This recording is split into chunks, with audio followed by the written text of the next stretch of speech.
ওই যে ওইখানে ঠাকুর বসে আছেন, প্রণাম করেছিস? একটু মুচকি হাসি দিয়ে আমার এক বান্ধবীর ছোট্ট বোনকে তিনি জিজ্ঞাসা করলেন। ওরা নতুন দীক্ষা নিয়েছে।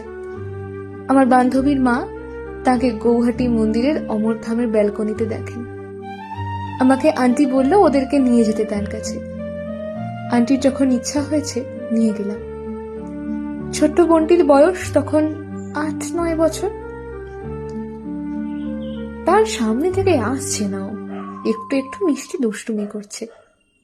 এই, তোর আমাকে ভালো লেগেছে? মজার একটা মানুষ পেলি এমন মনে হচ্ছে না? বাচ্চা মেয়েটি সম্মতি জানিয়ে মাথা নাড়ায়। এই যে মজার মানুষটাকে কিন্তু ঠাকুরের জন্য পেয়েছিস। এখন থেকে যাই ভালো লাগবে ঠাকুরকে গিয়ে বলবি, ঠাকুর তোমার জন্য সব পেয়েছি, এটা বলে প্রণাম করবি।